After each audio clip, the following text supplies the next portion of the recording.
reason I think that kind of gives the basis for the kind of possibility for these SMEs to reap the benefits is exactly the thing that they're not tech giants. So I think the first thing is that you can be really nimble when you're in kind of small or medium enterprise. So you can really specialize in something. I think that many of the tech giants, if you take Amazon as an example, they kind of deliver convenience at scale. So their business model is to do something really efficiently for the end customers too. I don't think that, for example, the purchasing process and the emotional attachment while buying from Amazon is that big of a thing. But the thing is that you get the goods delivered to your doorstep in one day. Where these SMEs can then, I guess, deliver better is some level of specialization in some lucrative but a niche market. And I think this is what many of, if you think of like digital sales per se, I know there's many other industries to consider, but if this is an easy example for me to think about, and also in the creative industries, you can sell services and so on. You can really, these kind of direct to consumer brands that have emerged during the 2010s, so it's not a new phenomenon in that sense, really show this kind of thinking that if you go for a really narrow audience at first, as Amazon did, they first sold books.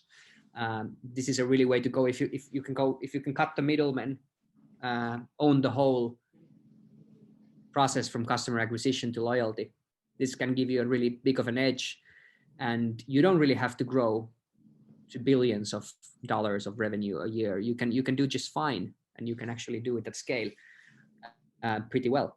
And I think also the point is to leverage these tech giants. So if you think of setting up an e-commerce store, that's easier than ever with Shopify. So you kind of Shopify is a tech giant nowadays, but the thing is you need to leverage what they can offer to you. And also like Amazon, you can sell on Amazon. So kind of like use those channels for your good in a sense. But it's like to compete with them in price, in assortment, in just like the scalable services. I don't think that's the way to go. I think that these, like one thing to think about is that many of these tech giants, they have these sort of, if you think of a planet, you might have like, I don't know how many moons Jupiter has, but you think of this as an analogy, that these tech giants form these sort of sub ecosystems that actually have thriving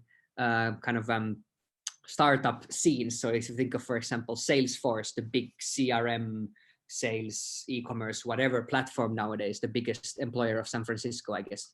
And I guess the tallest building also in San Francisco is the Salesforce Tower. Like there's a tremendous amount of opportunity just by tapping into that ecosystem and kind of like finding what these clients that are on this platform need. So it's not that they're only your competitor, but you can also actually benefit from them, and they do bring a lot of good. Easier said than done, to be honest. So it's not like you just like come up with some idea and then you kind of like all the Salesforce customers start buying your product or service. But I'm just saying that you have to think a bit, if you're an SME and you want to kind of like you're in some market, you have to look at these big tech giants as one channel partner, or in a way kind of like way to reach your audiences too.